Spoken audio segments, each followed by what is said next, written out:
Bismillah walhamdulillah wassalatu wassalamu ala rasulillah. Bismillah ma sya'allahu kana ma lam yasha' wa lam yakun. Bismillahilladzi la yadurru ma'asmihi syai'un fil ardi wala fis sama' wa huwa as-sami'ul alim. Lamma balagha arba'ina min umrihi, maka ketika usia baginda sallallahu alaihi wasallam genap 40 tahun adalah usia kematangan kepada siapa saja, sehingga kemudian hatta ila habibina sallallahu alaihi wasallam, bahkan kepada Rasul pada saat beliau telah berusia 40 tahun diberikan oleh Allah Subhanahu wa taala satu amanah yang besar, dijadikan oleh Allah Subhanahu wa taala sebagai utusannya, sebagai rasul. Ba'adallahu basyiran wa nadhira. Dia baginda Rasulullah sallallahu alaihi wasallam diperintahkan oleh Allah Subhanahu wa taala sebagai penyampai, sehingga salah satu sifat baliknya baginda sallallahu alaihi wasallam ini, kalau mau dilihat dari ilmu tasrif, ballaga yuballighu tablighan, muballighan muballighun. Oh, ternyata kata tabligh ini adalah kata yang awalnya menjadi amanah kepada Rasul. Kalau orang yang bertabligh namanya muballigh. Kalau pekerjaan yang dilakukan namanya tabligh. Sehingga tidak perlu sebenarnya kita merasa aneh, kita merasa risih dan kaku ketika melihat dan mendengarkan tentang tabligh. Dan kalaulah persoalan tersebut dari awal kenabian telah dijelaskan bahwasanya tidaklah Rasul sallallahu alaihi wasallam diutus oleh Allah, wa ma arsalnaka illal balaghul mubin, kecuali hanya untuk bertabligh, maka dari awal kenabian Rasul sallallahu alaihi wasallam telah dipilih oleh Allah, diutus oleh Allah untuk bertabligh. Dan di akhir hayatnya beliau sallallahu alaihi wasallam, amanah tabligh itu diserahkan kepada para sahabat.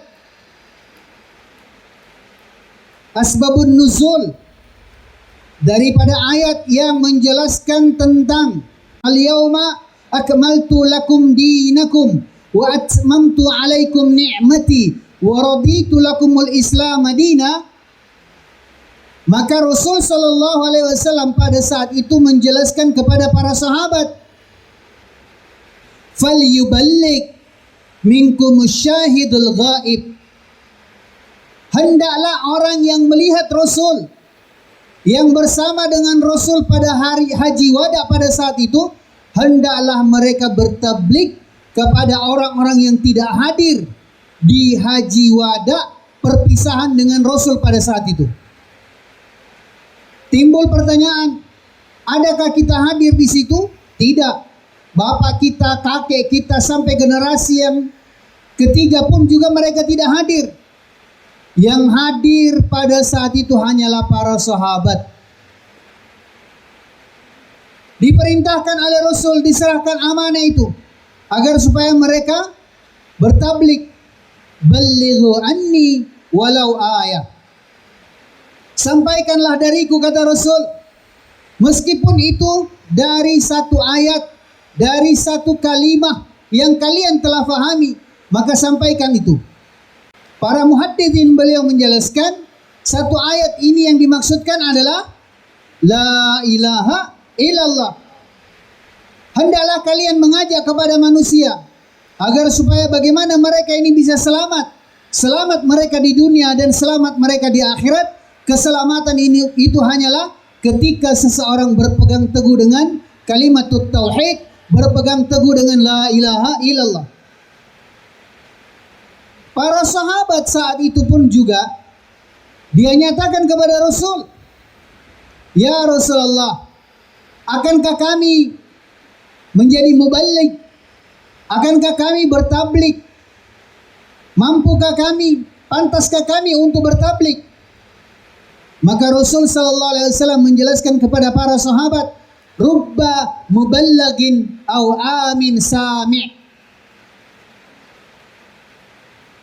Saking hebatnya amanah tablik ini, boleh jadi kata Rasul, orang-orang yang mendengarkan petuah dari kalian, boleh jadi orang-orang yang mendengarkan suara kalian itu jauh lebih terkesan ketimbang kalian mendengarkan suaraku. Maka kalau agama ini semakin ditashkilkan, semakin kuat natijahnya, kesannya semakin kuat. Bukti kekuatan daripada kerja dakwah, bukti kekuatan daripada amanah tablik, boleh kita lihat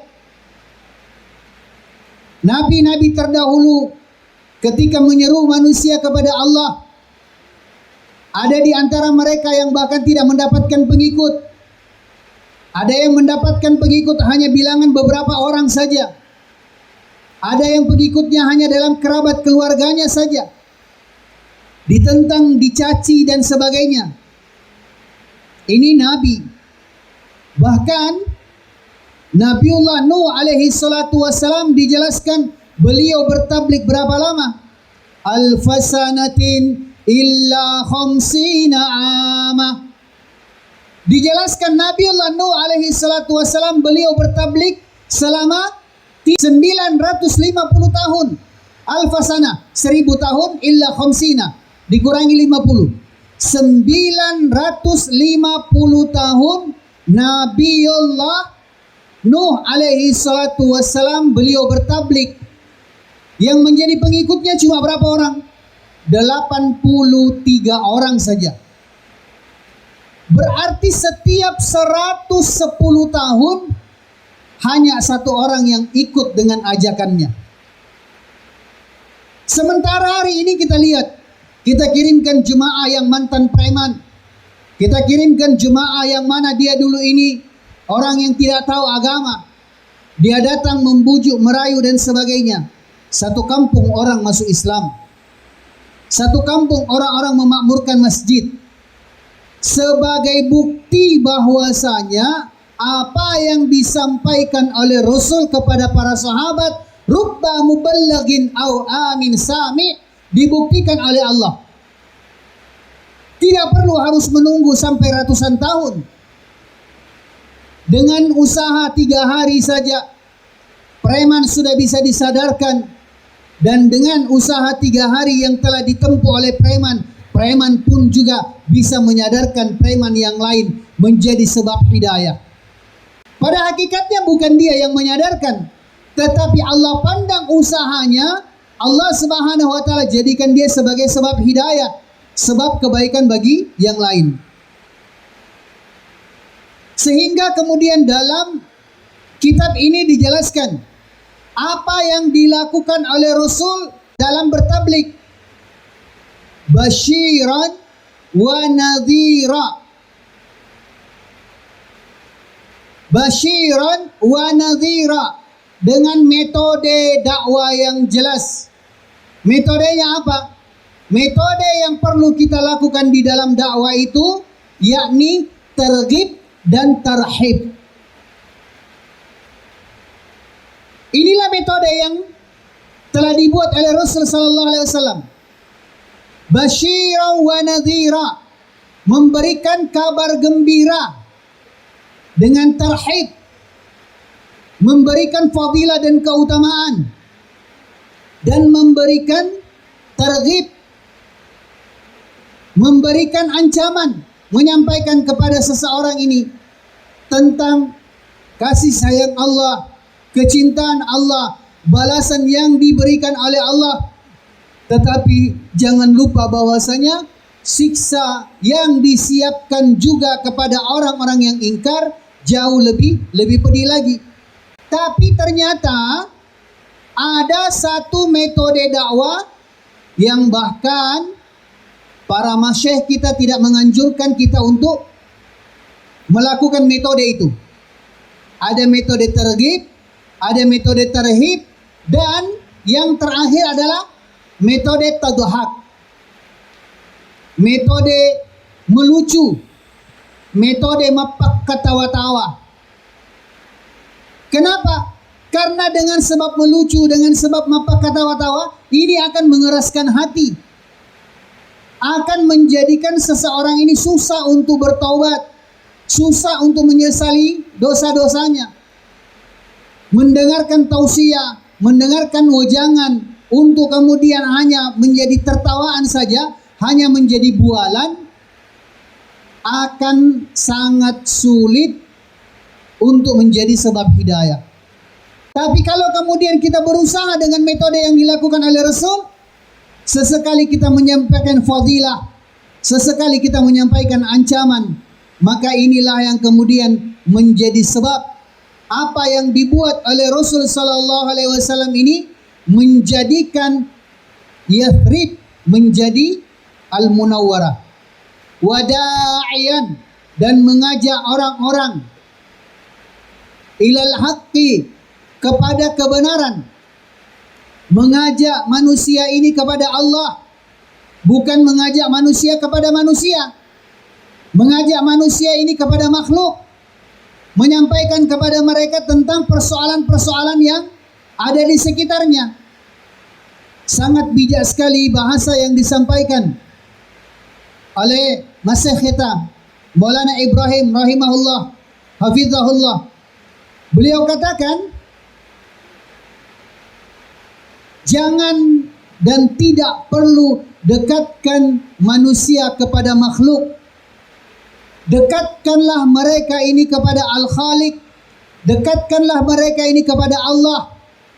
Sehingga terkadang pembicaraan kalian itu adalah berbicara tentang apa yang ada di atas langit dan apa yang ada di bawah bumi. Pembicaraannya ini adalah pembicaraan langit, dan pembicaraan ini adalah pembicaraan masa depan. Masa depan sebenarnya yang mana? Masa depan itu bukan setelah umur 60 tahun, 70 tahun. Tapi masa depan kita itu adalah akhirat. Dan itu adalah hakikat hidup yang sebenarnya. Innal aishul akhirah. Sesungguhnya sebenar-benarnya kehidupan adalah kehidupan akhirat. Dunia ini hanyalah tempat persinggahan saja. Bi'itnihi wa sirajam munira. Maksudnya di sini bi'itnihi, melaksanakan amanah tabligh itu karena itu adalah perintah Allah. Untuk kemudian ketika seseorang telah melakukan kerja dakwah dan tabligh, maka dia yakinkan dalam dirinya dan dia harus bersifat sirajam munira. Dia datang ke tempat itu untuk memberikan cahaya, menjadi pencerah di tengah-tengah umat. Bukan malah memojokkan umat, bukan malah kemudian mencaci maki umat, apalagi sampai memecah belah umat. Karena kita ini adalah umat yang satu, umat wahidah, umat marhumah. Kita ini adalah umat yang satu, umat yang dirahmati. Jangan sampai malah kita datang di tengah-tengah umat hanya untuk memecah belah, hanya untuk menjadikan mereka ini tafarruq, hanya menjadikan mereka ini dalam kelompok-kelompok. Padahal Al-Quran melarang kita untuk memecah belah umat. Al-Quran menganjurkan kepada kita semua untuk senantiasa kita ini merasa hadirkan dalam diri kita perasaan bahwasanya kita ini adalah umat yang satu, umat wahidah, ummatum marhumah, umatnya baginda Rasulullah sallallahu alaihi wasallam. Wa'tasimu bihablillahi jami'a wa la tafarraqu. Wa'tasimu, janganlah kalian ini bercerai-berai, janganlah kalian ini berpecah belah. Maka Maulana Sa'ad Damat Barakatuhu beliau jelaskan, mengaku sebagai A, yang lain B, ini sudah termasuk memecah belah umat. Mengaku nomor 1, yang lain nomor 3, nomor 2, ini sudah memecah belah umat. Mengaku mengibarkan bendera putih, yang lain hitam, yang lain biru, yang lain hijau, ini sudah memecah belah umat. Maka sekat-sekat itu yang mau dihilangkan di dalam dakwah. Sekat-sekat itu yang kita mau hilangkan ketika kita menyampaikan agama. Sehingga kemudian nantinya pada saat kita bisa hadir di tengah-tengah umat, Masya Allah, kita akan menjadi kerinduannya. Karena memang kita datang tanpa tendensi. Kita datang hanya untuk memperkenalkan kepada Allah. Kita datang untuk niat yang sama, niat yang pernah disampaikan oleh Rasulullah sallallahu alaihi wasallam kepada para sahabat, bahkan Al-Qur'an telah mengakui mereka. Was-sabiqunal awwaluna minal muhajirin wal ansar walladzina ittaba'uhum bi ihsan radhiyallahu anhum wa radu an. Ayat ini merindukan kita. Ayat ini menantikan kita. Was-sabiqunal awwalun adalah orang-orang yang pertama kali masuk ke dalam Islam.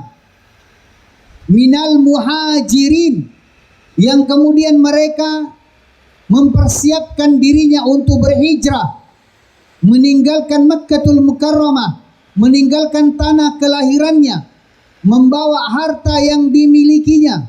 Kenapa? Karena mereka tidak mau meminta-minta dalam agama, membawa segala perbekalannya, segala keperluannya. Minal muhajirina wal ansar, dan orang-orang Ansar Madinah yang menyambut mereka dengan segala sukacita, yang menyambut mereka dan memberikan pertolongan kepada mereka. Maka Rasul sallallahu alaihi wasallam telah menjelaskan kepada para sahabat, dulu Bani Israel terpecah menjadi 72 golongan. Tetapi umatku, kata Rasul, mereka akan terpecah menjadi 73 golongan. Tapi di antara 73 golongan itu, hanya satu yang diceritakan dalam Al-Quran, dan hanya satu di antara mereka yang nanti akan berada di belakang barisan baginda Rasulullah sallallahu alaihi wasallam.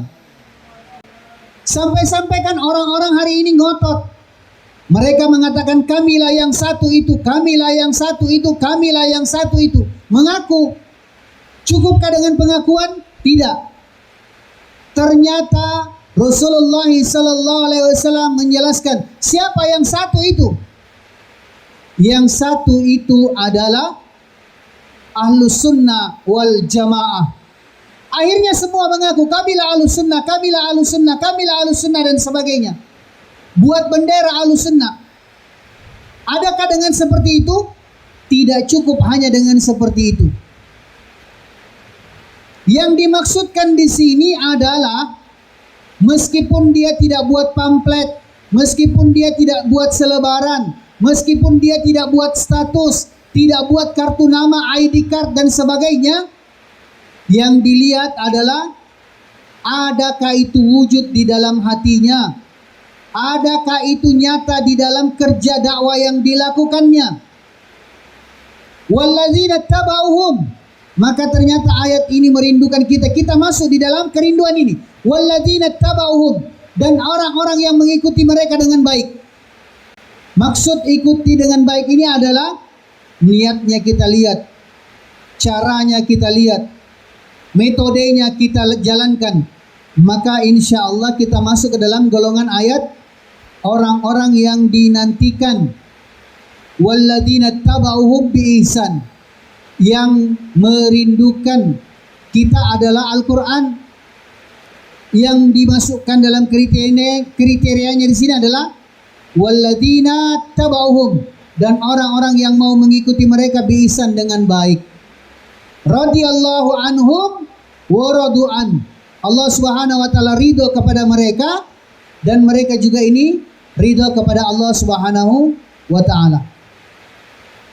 Jadi sebelum Rasul sallallahu alaihi wasallam menjadi rasul, diberikan amanah, dipersiapkan dulu dirinya bahwasanya kelak nanti setelah menjadi nabi dan rasul, kerjanya itu adalah sebagai muballighin, sebagai penyampai risalah yang disampaikan oleh Allah Subhanahu wa taala melalui Jibril alaihi salatu wassalam.